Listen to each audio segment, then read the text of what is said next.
ए विधवा, तू पढ़ाई क्यों कर रही है? घर का सारा काम छोड़कर यहाँ किताबें खोलकर बैठ गई है। काम कौन करेगा? मालिक, मैंने घर का सारा काम खत्म कर लिया है, इसलिए थोड़ा समय निकाल कर पढ़ाई कर रही हूँ। अच्छा एक बात बता, जब तुझे पूरी जिंदगी झाड़ू पोछा ही करना है तो ये पढ़ाई किस लिए? मालिक, बचपन से पढ़ने का बहुत शौक था, लेकिन गरीबी की वजह से पढ़ाई पूरी नहीं कर पाई। अब मैं अपने जीवन में कुछ बनना चाहती हूँ ताकि सम्मान के साथ जी सकूं। अच्छा, तो क्या बनना चाहती है? मालिक, मैं IAS ऑफिसर बनना चाहती हूँ। क्या कहा? IAS officer? अरे खाने के लिए पैसे नहीं है और सपने देख रही है कलेक्टर बनने के। सुन, ये IAS शब्द तेरे मुंह से अच्छा नहीं लगता। किताबें बंद कर। जिस काम के लिए रखा गया है वही काम कर। अगर दोबारा पढ़ते हुए दिख गई तो ये सारी किताबें फाड़ दूंगा और तुझे नौकरी से भी निकलवा दूंगा।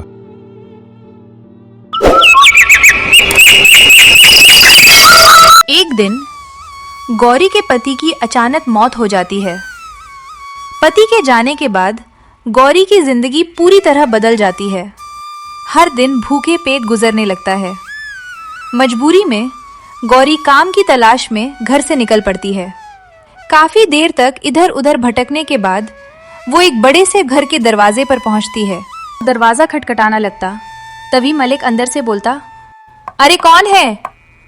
इतना बोलकर विक्रम तुरंत आता देखने।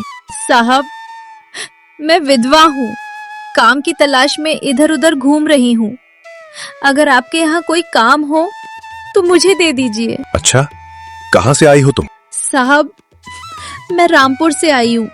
1 हफ्ते से काम की तलाश में भटक रही हूँ, लेकिन किसी ने भी मुझे काम नहीं दिया। साहब, मुझ पर दया कर दीजिए, अपने घर में कोई काम दे दीजिए, आपकी बहुत मेहरबानी होगी। काम तो है, झाड़ू पोछा और घर का काम करना होगा। क्या तुम कर लोगी? हाँ साहब, मैं सब कर लूंगी। झाड़ू पोछा, खाना बनाना, कपड़े धोना, जो काम देंगे मन लगाकर करूंगी। ठीक है, लेकिन काम करने के बाद रहोगी कहाँ? साहब, यहाँ मेरा कोई नहीं है। अगर अपने घर में कहीं थोड़ी सी जगह दे देंगे तो मैं वहीं रह लूंगी। चलो ठीक है, वो सामने एक कमरा खाली पड़ा है, तुम उसी में रहना। और हाँ, मैं तुम्हें हर महीने 5,000 रुपए सैलरी दे दिया करूंगा। जी साहब, धन्यवाद। धन्यवाद की कोई जरूरत नहीं, बस अच्छे से काम करना। जी साहब। विक्रम गौरी को अपने घर में काम पर रख लेता है और जैसे ही वो गौरी को घर के अंदर ले जाने वाला होता है, तभी विक्रम का छोटा भाई करण और अर्जुन वहां आ जाता है। उसकी नजर जैसे ही गौरी पर पड़ती है, वो हैरानी से विक्रम की तरफ देखने लगता है और फिर वो विक्रम से कुछ कहने लगता है। अरे भैया, ये कौन है? ये अंदर क्यों जा रही है? ये रामपुर से आई हैं और विधवा है। 1 हफ्ते से काम की तलाश में भटक रही थी, लेकिन किसी ने इन्हें काम नहीं दिया, इसलिए मैंने इन्हें घर के काम और भैंस को चारा देने के लिए रख लिया है। और हाँ, ऑफिस के बगल वाला जो कमरा है, अब ये वही रहेंगी। भैया, बात तो ठीक है, लेकिन आपने इनके बारे में कुछ पता किया? ये कहाँ से आई हैं? कैसे आई हैं? आजकल चोर भी इसी तरह घूमते हैं। पहले मजबूरी बताते हैं, फिर घर में काम पकड़ लेते हैं और मौका मिलते ही चोरी करके भाग जाते हैं। हाँ भैया, छोटा भाई सही कह रहा है। मुझे भी नहीं लगता कि ये सच में विधवा हैं या इन्हें काम की जरूरत है। साहब, आप लोग जैसा सोच रहे हैं, मैं वैसी नहीं हूँ। मैं सच में कानपुर से काम की तलाश में आई हूँ, लेकिन किसी ने मुझे काम नहीं दिया। जो भी काम देने के लिए तैयार होते थे, सब मुझे गलत नजर से देखते थे। साहब, मेरे पति दारू की लत में अपनी जिंदगी बर्बाद कर बैठे, बहुत शराब पीते थे और एक दिन इसी वजह से इस दुनिया को छोड़कर चले गए। तब से मैं अकेली भटक रही हूँ, मुझे कहीं सहारा नहीं मिला। साहब, मुझे काम दे दीजिए, मैं मन लगाकर काम करूंगी। आप जो सोच रहे हैं, मैं वैसी नहीं हूँ। आप बार बार हाथ मत जोड़िए। आपको देखकर नहीं लगता कि आप गलत हैं। मैं आपकी मजबूरी समझ सकता हूँ। आज से आप यहीं काम करेंगे। तभी विक्रम और गौरी घर के अंदर चले जाते हैं और बाहर अर्जुन और करण दोनों आपस में धीरे धीरे बातें करने लगते हैं। अरे अर्जुन, ये तो हमने कभी सोचा भी नहीं था। इतनी जवान, इतनी खूबसूरत औरत हमारे घर में नौकरानी बनकर काम करेगी। सच कहूं, उसे देखकर मेरे मन में कुछ अलग ही ख्याल आ रहे हैं। अब समझ नहीं आ रहा भैया ने इसे घर में रखकर सही किया या गलत। हाँ भाई, लगता है तुम्हें उससे प्यार व्यार हो गया है क्या? अभी थोड़ी देर पहले तो तुम ही भैया को मना कर रहे थे कि उसे घर में मत रखो, और अब वही तुम्हारे मन में बसने लगी। हाँ भाई, लेकिन ये बात भैया को मत बताना। मैं ऐसा जाल बिछाऊंगा कि वो इस घर को छोड़कर कहीं नहीं जा पाएगी। हमारे ही घर में काम करेगी और हमेशा हमारे काबू में रहेगी। हाँ हाँ ठीक है, मैं किसी को कुछ नहीं कहूंगा।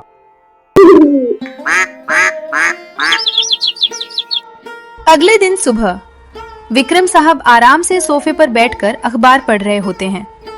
उधर गौरी पूरे घर में झाड़ू पोछा और बाकी कामों में लगी हुई थी। थकान के बावजूद वह बिना कुछ बोले लगातार काम करती जा रही थी। कुछ देर बाद वह एक टोकरी में गाय के लिए चारा लेकर आंगन की तरफ जाने लगती है। लेकिन तभी रास्ते में अचानक विक्रम का छोटा भाई अर्जुन उसके सामने आकर खड़ा हो जाता है। उसकी नजरें गौरी पर टिकी हुई थी और चेहरे पर एक अजीब सी मुस्कान दिखाई दे रही थी। फिर वह धीरे धीरे गौरी से कुछ कहने लगता है। गौरी, तुम जैसी औरत मैंने आज तक नहीं देखी, इतनी सुंदर और इतनी सीधी। तुम्हें जितना पैसा मिलता है उसमें तुम खुश हो सकती हो, लेकिन तुम्हें देखकर मेरा दिल बिल्कुल भी शांत नहीं रहता। जब भी तुम्हें देखता हूँ मेरे मन में अजीब अजीब ख्याल आने लगते हैं। देखो, मैं प्यार से समझा रहा हूँ, मुझे मजबूर मत करो। मालिक, आप ऐसा मत कहिए। मैं एक इज्जतदार औरत हूँ। मेरे पास खोने के लिए अब कुछ भी नहीं बचा। बस मेरी इज्जत ही मेरी आखिरी पूंजी है। मैं इस घर में सिर्फ 2 वक्त की रोटी कमाने आई हूँ। किसी का बुरा सोचकर नहीं, बल्कि अपनी मजबूरी लेकर आई हूँ। मुझे जितना पैसा मिलता है मैं उसी में खुश हूँ।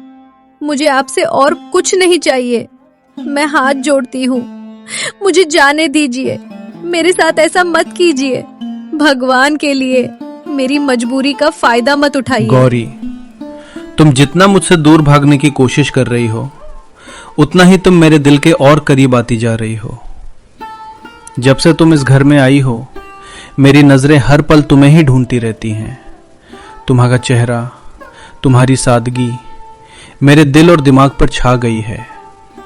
मैंने बहुत धैर्य रखा, बहुत शराफत से तुम्हें समझाने की कोशिश की, लेकिन अब लगता है तुम ऐसे नहीं मानोगी। अब मुझे तुम्हारे साथ जबरदस्ती करनी पड़ेगी। नहीं मालिक, नहीं। भगवान के लिए मुझे छोड़ दीजिए। मैं आपके आगे हाथ जोड़ती हूँ। मेरी इज्जत बर्बाद मत कीजिए। कृपा करके मुझे जाने दीजिए। अर्जुन गौरी का रास्ता रोककर उसके साथ जबरदस्ती करने की कोशिश कर रहा था। उधर विक्रम अचानक वहां पहुंच जाता है और जैसे ही उसकी नजर अर्जुन और गौरी पर पड़ती है, वो सारी बात अपनी आंखों से देख लेता है। इसके बाद वो गुस्से में अर्जुन से कुछ कहने लगता है। अर्जुन, तू गौरी के साथ क्या कर रहा था? सच सच बता। मालिक, ये मेरे साथ बदतमीजी कर रहे थे। मेरा रास्ता रोक लिया था और मेरे साथ जबरदस्ती करने की कोशिश कर रहे थे। क्या? नहीं भैया, ये झूठ बोल रही है। असल में ये मुझसे कह रही थी कि इसे ज्यादा पैसे चाहिए। ये कह रही थी कि इतने पैसों में इसका गुजारा नहीं होता और इसे अमीर बनना है, इसलिए ये खुद मुझसे ऐसी वैसी बातें कर रही थी। नहीं मालिक, ये सब झूठ है। मैं गरीब जरूर हूँ, लेकिन ऐसी औरत नहीं हूँ। मैं सिर्फ मेहनत करके 2 वक्त की रोटी कमाना चाहती हूँ। भैया, आपको अपने भाई पर विश्वास नहीं है क्या? मैं तो इसे डांट रहा था और इसका हाथ पकड़कर घर से बाहर निकाल रहा था। अर्जुन, मैं तुझे पहली और आखिरी चेतावनी दे रहा हूं। आज के बाद अगर तू गौरी के आसपास भी दिखाई दिया तो मुझसे बुरा कोई नहीं होगा। अब चुपचाप यहां से चला जा। ठीक है भैया। देखिए, इसकी तरफ से मैं आपसे माफी मांगता हूं। अगर आपको बुरा लगा हो तो मुझे क्षमा कर दीजिए। मालिक, मैं तो आपका धन्यवाद करती हूँ।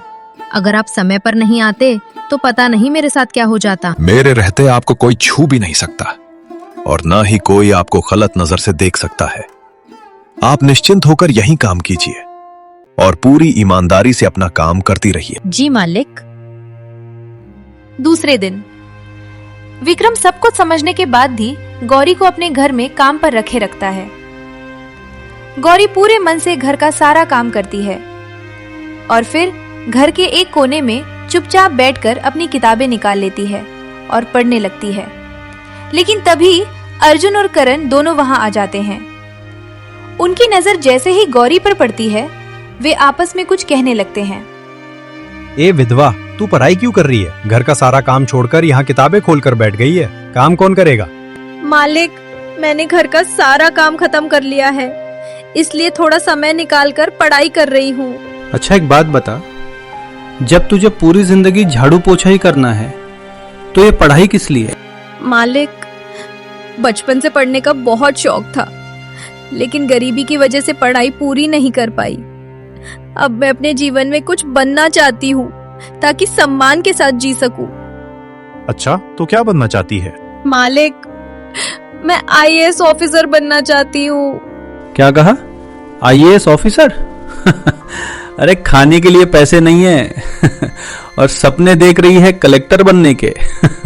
सुन, ये आईएएस शब्द तेरे मुंह से अच्छा नहीं लगता। किताबें बंद कर। जिस काम के लिए रखा गया है वही काम कर। अगर दोबारा पढ़ते हुए दिख गई तो ये सारी किताबें फाड़ दूंगा और तुझे नौकरी से भी निकलवा दूंगा, समझी? जी मालिक। कुछ देर तक गौरी चुपचाप खड़ी रहती है। उसकी आंखों में आंसू थे, लेकिन दिल में अपने सपनों को पूरा करने की आग अब भी जल रही थी। थोड़ी देर सोचने के बाद गौरी हिम्मत जुटाती है और कांपती आवाज में अर्जुन से फिर कुछ कहने लगती है। मालिक, बड़े मालिक कब आएंगे? शाम को आएंगे। क्यों, क्या काम है? मालिक, मुझे कुछ पैसे चाहिए। पैसे किस लिए चाहिए? मालिक, मुझे कुछ किताबें खरीदनी हैं। फिर किताबें? इतना समझाने के बाद भी तुझे समझ में नहीं आया? आज के बाद अगर किताबों का नाम भी लिया तो तेरा नहीं होगा। अब चुपचाप यहाँ से निकल और जाकर अपना काम कर। गौरी ने अब तक बहुत कुछ सह लिया था। हर अपमान, हर ताना और हर जुल्म को वो चुपचाप बर्दाश्त करती रही। लेकिन इस बार अर्जुन और करण की बातें उसके दिल में तीर की तरह चुभ गईं। उसका मन भीतर ही भीतर टूटने लगा। ऐसा लग रहा था मानो उसका दिल दर्द से फट जाएगा। आंखों से आंसू बहते हुए गौरी चुपचाप कमरे से बाहर निकल जाती है और घर के पीछे बने एक शांत बगीचे में जाकर बैठ जाती है। वो आसमान की ओर देखती है और अपने भविष्य के बारे में गहराई से सोचने लगती है। कुछ देर बाद विक्रम घर लौटता है और गौरी को आवाज देने लगता है। गौरी, गौरी तुम कहाँ हो? अजीब बात है, मैंने तुम्हें पूरे घर में ढूंढ लिया, लेकिन तुम कहीं दिखाई नहीं दी। वो पूरे घर में उसे ढूंढता है, लेकिन गौरी कहीं दिखाई नहीं देती। चिंतित होकर विक्रम बाहर निकलता है और खोजते खोजते घर के पीछे बने बगीचे तक पहुंच जाता है। गौरी, अरे मैं तुम्हें पूरे घर में ढूंढ रहा था और तुम यहां बैठी हो। क्या बात है, तुम रो रही हो क्या? नहीं मालिक, ऐसी कोई बात नहीं है। गौरी, मेरी तरफ देखो, सच सच बताओ, क्या अर्जुन और करण ने तुमसे कुछ कहा है? हाँ मालिक, मैं बचपन से पढ़ना चाहती थी। मैं अपने जीवन में कुछ बनना चाहती हूँ। आज घर का सारा काम खत्म करके मैं पढ़ाई कर रही थी, लेकिन अर्जुन और करण ने मुझे डांट दिया। उन्होंने कहा कि अगर मैंने दोबारा पढ़ाई की तो वे मेरी किताबें फाड़ देंगे और मुझे नौकरी से निकलवा देंगे। अगर तुम्हें पढ़ना था तो तुमने मुझसे पहले क्यों नहीं कहा? मैं तुम्हारा किसी अच्छी कोचिंग में दाखिला करवा देता। तुम काम भी करती और पढ़ाई भी। मालिक, आपने पहले ही मुझ पर बहुत एहसान किया है। मैं आप पर और बोझ नहीं बनना चाहती। इसमें बोझ बनने की क्या बात है? अगर कोई आगे बढ़ना चाहता है तो उसका साथ देना हमारा कर्तव्य है। रुको, मैं अभी उन्हें फोन करके बुलाता। तभी विक्रम अपने छोटे भाइयों अर्जुन और करण को फोन करके कुछ कहने लगता है। अर्जुन, करण, तुम दोनों तुरंत बगीचे में आओ। जी भैया, अभी आते हैं। कुछ ही देर बाद अर्जुन और करण दोनों बगीचे में गौरी के पास आ जाते हैं। तुम लोगों ने गौरी को पढ़ने से मना क्यों किया? जब वो सारा काम खत्म करके पढ़ रही थी तो तुम्हें क्या परेशानी थी? भैया, हमें आपका यह व्यवहार बिल्कुल अच्छा नहीं लग रहा। आप एक पगाई औरत के लिए अपने भाइयों को डांट रहे हैं। अगर इसे पढ़ना है तो कहीं और जाकर काम करे। हमें इस विधवा की यहाँ कोई जरूरत नहीं है। बस बहुत हो गया। अब फैसला कर लीजिए भैया, या तो इस घर में गौरी रहेगी या फिर हम दोनों। मालिक, कृपया आप लोग झगड़ा मत कीजिए। मेरी वजह से भाइयों के बीच दूरियां आ रही है। ये मुझसे देखा नहीं जा रहा। गौरी, इसमें तुम्हारी कोई गलती नहीं है। तुम कहीं नहीं जाओगी। नहीं मालिक, जब तक मैं यहाँ रहूंगी आप लोगों के बीच झगड़े होते रहेंगे। आपने जो सम्मान और सहारा दिया उसे मैं जीवन भर नहीं भूलूंगी। लेकिन अब मुझे जाने दीजिए। गौरी रुको, कहीं मत जाओ, सब ठीक हो जाएगा। मुझे क्षमा कर दीजिए मालिक, मैं चलती हूँ। इतना कहकर गौरी की आंखों से आंसू बहने लगते हैं। वो भारी मन और टूटे हुए दिल के साथ वहां से चुपचाप चली जाती है। गौरी रुको, मेरी बात तो सुनो। तुम कहीं नहीं जाओगी। मैं तुम्हें इस तरह अकेला नहीं छोड़ सकता। मिल गई तसल्ली तुम लोगों को। एक गरीब और बेबस औरत के पेट पर लात मारकर तुम्हें क्या मिला? जिसके पास रहने का ठिकाना नहीं था, आज तुम लोगों ने उसका आखिरी सहारा भी छीन लिया। भैया, हमसे गलती हो गई। अगर गौरी को कुछ हो गया तो मैं तुम दोनों को कभी माफ नहीं करूंगा। 5 साल बीतने के बाद अर्जुन और करण के मन में लालच बढ़ता ही गया। उन्हें लगने लगा कि विक्रम सारी संपत्ति अपने नाम करना चाहता है। एक दिन दोनों भाई कुछ कागज लेकर विक्रम के सामने पहुंच जाते हैं। क्या? यह तुम लोग क्या कह रहे हो? और किसके बहकावे में आकर मुझसे ऐसी बातें कर रहे हो? हमें किसी ने नहीं बहकाया है। अब हमें सच्चाई पता चल गई है। तुम हमारी जमीन अपने नाम करवाना चाहते हो। तुम आराम से कमाते हो, घूमते हो, और अगर हमें पैसों की जरूरत पड़ती है तो हमें तुमसे भिखारियों की तरह मांगना पड़ता है। अय्याशी? और वो भी मैं? तुम्हारा दिमाग खराब हो गया है क्या? मैंने आज तक 1 रुपया भी फिजूल में नहीं उड़ाया। जो भी किया तुम लोगों के भविष्य के लिए किया। अगर ऐसा है तो हमारे हिस्से की जमीन हमें दे दो। लो, इन कागजों पर साइन कर दो। हाँ भैया, करण जो कह रहा है वही कर दीजिए। आपके लिए भी यही सही रहेगा। और अगर मैं साइन ना करूं तो क्या कर लोगे? अगर मैंने जमीन तुम्हारे नाम कर दी तो तुम दोनों उसे बेचकर बर्बाद कर दोगे। मैंने कितनी बार कहा मेरे साथ काम किया करो, लेकिन तुम लोगों ने कभी मेरी बात नहीं मानी। इसलिए मैं इन कागजों पर साइन नहीं करूंगा। विक्रम की बात सुनकर दोनों भाइयों का गुस्सा और बढ़ जाता है। उनकी आंखों में अब सिर्फ लालच दिखाई दे रहा था। देखिए भैया, आज आपको साइन तो करना ही पड़ेगा, चाहे अपनी मर्जी से या हमारी मर्जी से। हाँ, आज इन कागजों पर आपके हस्ताक्षर होकर ही रहेंगे। तुम लोग बहुत गलत कर रहे हो। रुको, मुझे छोड़ो। करण, जल्दी से इनका अंगूठा लगवा। हाँ, पकड़ कर रखो इन्हें। नहीं, ऐसा मत करो। तुम अपने ही हाथों से अपना भविष्य बर्बाद कर रहे हो। लालच में अंधे हो चुके अर्जुन और करण विक्रम की एक भी बात सुनने को तैयार नहीं थे, और फिर वे जबरदस्ती विक्रम से कागजों पर अंगूठा लगवा देते हैं। उन्हें बिल्कुल अंदाजा नहीं था कि उनके इस पाप की सजा बहुत जल्द मिलने वाली है। 5 साल की कठिन मेहनत के बाद गौरी अब जिले की कलेक्टर बन चुकी थी। उधर अर्जुन और करण अपनी जमीन के कागज लेकर कलेक्टर ऑफिस पहुंचते हैं, लेकिन उन्हें बिल्कुल भी अंदाजा नहीं था कि जिस अधिकारी के सामने वे खड़े होने वाले हैं वो कोई और नहीं बल्कि वही गौरी है। नमस्ते मैम, हम आपके सामने एक जरूरी फाइल लेकर आए हैं। कृपया हमारी बात सुन लीजिए। मैम, इस फाइल पर आपके साइन चाहिए। हमारे बड़े भाई ने अपनी सारी जमीन अपनी मर्जी से हम दोनों भाइयों के नाम कर दी है। ये देखिए, इन कागजों पर उनके अंगूठे के निशान भी हैं। कृपया इस पर हस्ताक्षर कर दीजिए। जैसे ही गौरी अपनी कुर्सी पर पीछे से घूमकर सामने आती है, उसे देखते ही अर्जुन और करण के होश उड़ जाते हैं। दोनों की आंखें आश्चर्य से फैल जाती हैं और उनके चेहरे का रंग एकदम उड़ जाता है। तुम अर्जुन, करण? तो तुम गौरी, ये कैसे हो सकता है? कल तक जो हमारे घर में काम करती थी, आज वही इस बड़ी कुर्सी पर बैठी है। हाँ, मैं ही गौरी हूँ। और तुम लोग इस विधवा को इस कुर्सी पर देखकर इतने हैरान क्यों हो रहे हो? जिस औरत को तुमने कभी तानों से तोड़ा था, आज वही अपने दम पर कलेक्टर बनकर तुम्हारे सामने बैठी है। तुम्हारे घर से निकलने के बाद मैं दिन में लोगों के घरों में काम करती थी और रात में पढ़ाई करती थी। उसी मेहनत का फल है कि आज मैं इस पद पर हूँ।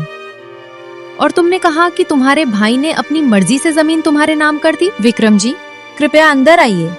अब समय आ गया है कि सारी सच्चाई सबके सामने आ जाए। इतना कहते ही विक्रम ऑफिस के अंदर आ जाते हैं। अर्जुन और करण के चेहरे का रंग उड़ जाता है। अब बोलो, जो बात तुम मेरे सामने कह रहे थे वही अपने भाई के सामने भी कहो। लेकिन आपको ये सब कैसे पता चला? हमने तो ये बात किसी को नहीं बताई थी। फिर आपको हमारे घर की सारी सच्चाई कैसे मालूम हो गई? क्या विक्रम भैया ने आपको सब कुछ बता दिया? विक्रम जी ने मुझे पहले ही सब बता दिया था और जिस दिन मैं कलेक्टर बनी सबसे पहले इन्हीं से मिलने गई थी। आज मैं जो कुछ भी हूँ विक्रम जी के विश्वास और सहारे की वजह से हूँ। मालिक, आज मैं जो कुछ भी हूँ आपकी गौरी, वजह से हूँ। इसमें मेरा कोई योगदान नहीं है। तुम यहां सिर्फ अपनी मेहनत, लगन और काबिलियत से पहुंची हो। मैंने तो बस इंसानियत का फर्ज निभाया है। अब मेरी बारी है अपना फर्ज निभाने की। आपके भाइयों ने जो किया है उन्हें उसकी सजा जरूर मिलेगी। नहीं, आप ऐसा कुछ नहीं करेंगी। हाँ, इन्होंने मेरी जमीन जबरदस्ती अपने नाम करवाई, लेकिन अब मैं अपनी खुशी से अपनी पूरी जमीन, बैंक बैलेंस, गाड़ी सब कुछ इनके नाम कर दूंगा, क्योंकि ये मेरे भाई हैं। मेरे बाबूजी ने आखिरी सांसों में मुझसे कहा था कि कभी अपने भाइयों का साथ मत छोड़ना, और मैं अपने भाइयों को दुख कैसे दे सकता हूं? कृपया इन्हें माफ कर दीजिए और जाने दीजिए। विक्रम जी, सच में आपका दिल बहुत बड़ा है। जिस इंसान ने आपके साथ इतना गलत किया उन्हें भी आप अपने सीने से लगाए हुए हैं। ठीक है, आपकी खातिर मैं इन्हें दिल से माफ करती हूँ। भैया, हमें माफ कर दीजिए। हमने आपके साथ बहुत गलत किया, फिर भी आपने हमें बचा लिया। आप जैसा भाई बहुत किस्मत वालों को मिलता है और हम सच में बहुत भाग्यशाली हैं। मैंने आज तक अपने लिए कुछ नहीं सोचा। अगर सोचा है तो सिर्फ तुम दोनों के लिए। अगर मेरे भाई खुश हैं तो मैं भी खुश हूं। हमें माफ कर दीजिए, हमसे बहुत बड़ी गलती हो गई। हम लालच में अंधे हो गए थे। हम आपके प्यार और त्याग को समझ ही नहीं पाए। आज हमें एहसास हुआ है कि आप जैसा भाई सच में किस्मत वालों को ही मिलता है। कृपया हमें माफ कर दीजिए भैया। दोस्तों, इस कहानी आप लोगों को पसंद आए हो तो मेरा चैनल को लाइक करके सब्सक्राइब कीजिए और हाँ, कमेंट में बताइए कैसा स्टोरी है।